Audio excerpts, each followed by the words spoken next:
Perkenalkan, nama saya Grace Juneta dari kelas 11 IPA 2. Di sini saya akan bahas tentang strategi perlawanan di Perang Banjar ketika melawan Belanda. Ada 4 hal yang akan saya bahas di video ini. Yang pertama adalah latar belakang Perang Banjar. Yang kedua, kronologi sejarah Perang Banjar. Yang ketiga, strategi perang. Yang keempat, akhir Perang Banjar. Perang Banjar atau Perang Banjar Barito atau Perang Kalimantan Selatan adalah perang perlawanan terhadap penjajahan kolonial Belanda yang berlangsung antara tahun 1859 sampai 1905 yang terjadi di Kesultanan Banjar yang meliputi wilayah Provinsi Kalimantan Selatan dan Kalimantan Tengah. Latar belakang Perang Banjar diantaranya, yang pertama, rakyat menjadi sasaran eksploitasi dari Belanda dan Kesultanan Banjar. Yang kedua, munculnya konflik perebutan tahta Kesultanan Banjar akibat intervensi Belanda. Yang ketiga, sikap sewenang-wenang dari Tamjidillah yang ditunjuk Belanda sebagai Sultan Banjar. Yang keempat, Belanda bermaksud menguasai kawasan Kalimantan Selatan karena kawasan ini ditemukan pertambangan batu bara. Yang kelima, rakyat tidak senang dengan merajalelanya Belanda yang mengusahakan perkebunan dan pertambangan di Kalimantan Selatan. Kronologi sejarah Perang Banjar. Penobatan Pangeran Tamjidillah kedua oleh Belanda memicu perlawanan di luar istana. Dari pedalaman, Panembahan Muning atau Aling yang pernah mengabdi kepada Sultan Adam memimpin penentangan terhadap keputusan si pihak tersebut.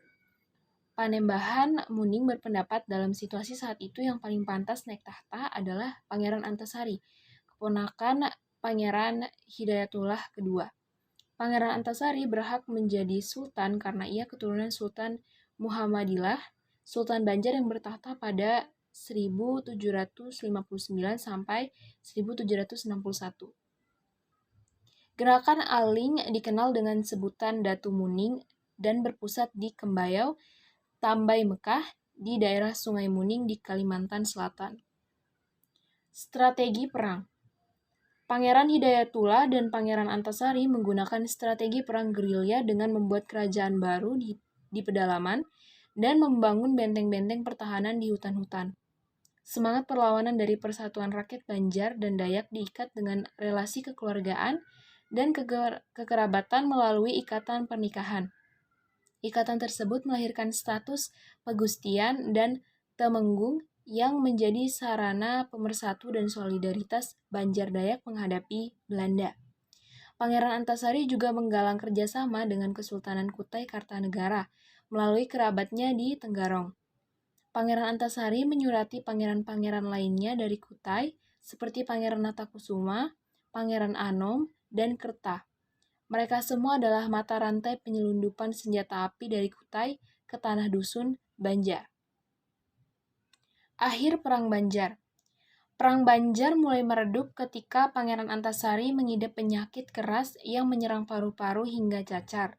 Meskipun dalam keadaan sakit keras, keinginan Pangeran Antasari untuk menjadikan Kesultanan Banjar sebagai wilayah berdaulat tidak padam. Pangeran Antasari meninggal pada Oktober 1862 dan menitipkan pesan kepada para pengikutnya untuk terus berjuang hingga titik darah penghabisan. Perang Banjar berakhir pada tahun 1906 yang ditandai dengan kekalahan Pangeran Antasari dan Kesultanan Banjar. Korban di pihak Banjar lebih dari 6.000 jiwa, sementara pihak Belanda kehilangan hingga 5.000 orang dan 2 kapal uap yang tenggelam. Sekian dari saya, untuk kurang dan lebihnya saya mohon maaf. Terima kasih.